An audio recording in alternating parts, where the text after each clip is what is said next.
It was close to Halloween when my friends and I gathered to share ghost stories. One of my friends mentioned that she had a story about her parents' first date, a story she didn't particularly like telling, because it was true. Despite her hesitation, we encouraged her to share it. According to her, her parents' first date went reasonably well, albeit with some awkward moments.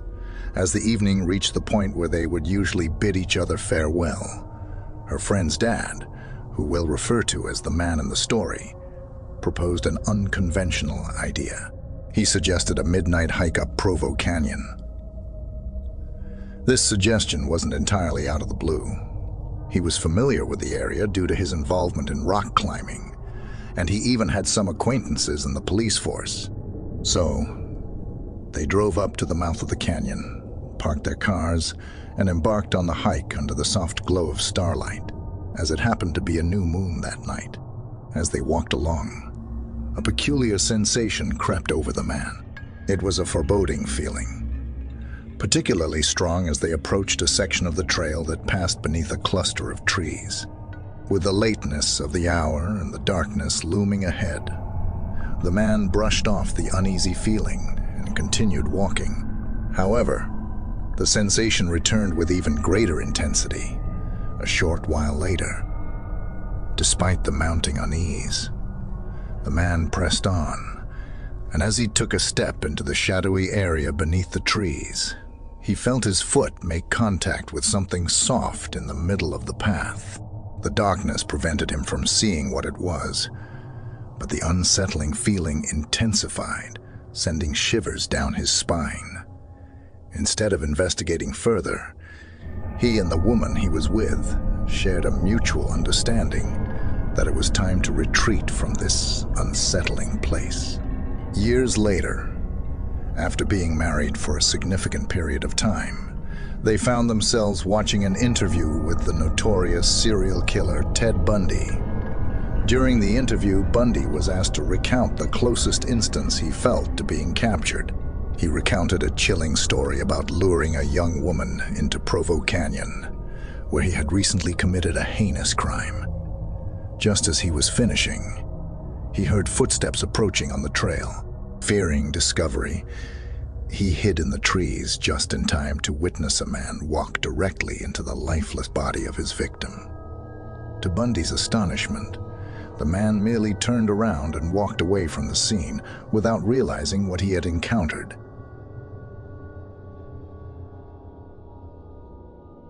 My school's library stays open until 2. Catering to people like me who tend to procrastinate on their essays until the 11th hour. The building isn't very large, and most of the books are stored in the basement area, called the stacks. Let me give you a quick overview of the layout. There's a prominent main staircase leading down to the stacks, a room with vending machines, and a long hallway with 4 entrances to the stacks.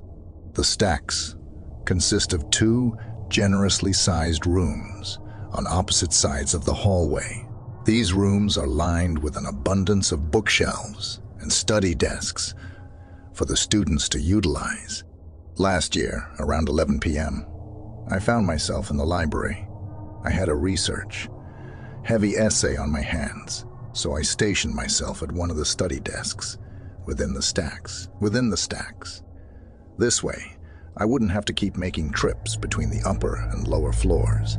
I had been at it for a couple of hours, and everyone except for a lone boy working a few desks away had already called it a night.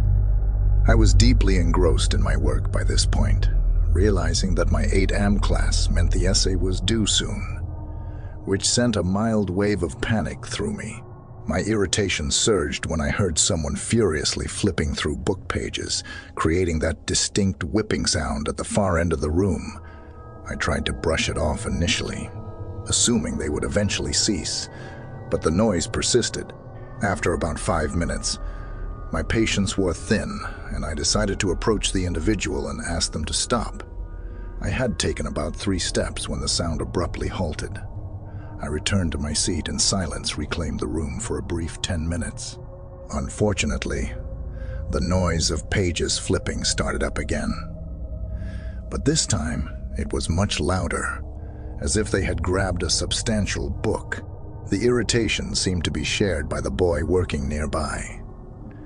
He stood up, his annoyance evident, and began to search through the bookshelves in an attempt to locate the source of the noise. Seeing his frustration, I joined him in the search. The sound persisted, becoming increasingly loud, and it became quite clear where it was emanating from. We both headed in that direction, with him on one side of the shelves and me on the other. We traversed the entire length of the shelves, yet no one was there. It was baffling. We hadn't seen anyone enter the stacks, and we were situated on the side of the room with the entrances. There was simply no conceivable way for anyone to enter without our noticing. The noise ceased once more, and we both slowly returned to our respective seats. I convinced myself that the origin of the sound might have been a fan or some equipment in the adjacent room. My focus was on completing my essay, which was still pending. We settled back into our seats, but the racket commenced again almost immediately. This time, it sounded like it was coming from right beside the boy's chair. His patience reached its limit. He swiftly packed his belongings into his bag, uttered a brief statement, and swiftly departed. I followed suit, leaving the stacks within a few seconds of him. To this day, I refuse to venture into the stacks at night, even if there are others present.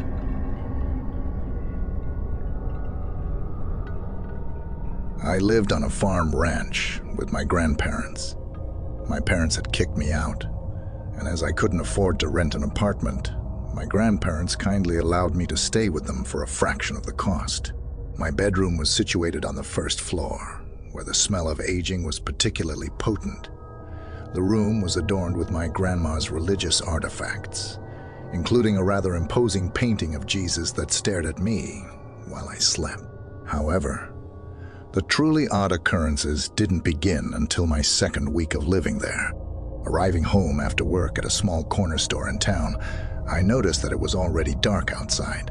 While unlocking the front door, I could hear footsteps coming from the crops. I immediately suspected that someone was attempting to steal my grandpa's produce.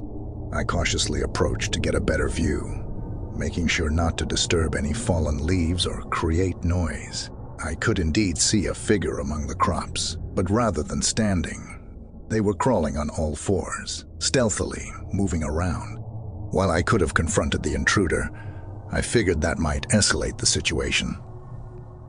So I headed back inside to wake up my grandpa. He stormed outside, yelling like a madman with his rifle in hand, warning the person that he wouldn't hesitate to use deadly force if they were caught on his property again.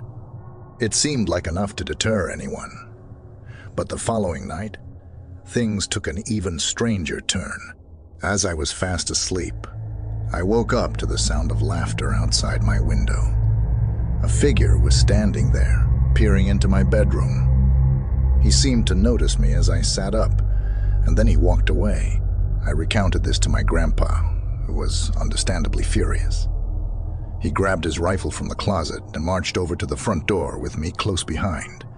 As he opened the door, something suddenly grabbed his leg, causing him to stumble. Reacting quickly, I pounced on the intruder, swiftly incapacitating him as he was already crouching. My grandpa regained his footing, rifle trained on the man, while I called the sheriff.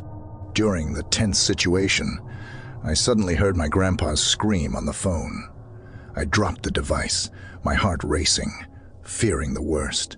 Rushing to the doorway, I found my grandpa on the ground, bloodied and clutching his nose. Another person had come out of nowhere, knocked him down, and delivered a punch to his face before fleeing. It was hard to fathom the cruelty of someone who would strike an elderly man. In the end, the sheriff arrived but couldn't find anyone. My grandpa decided to install a camera system pointing towards the crops, hoping to deter any further disturbances.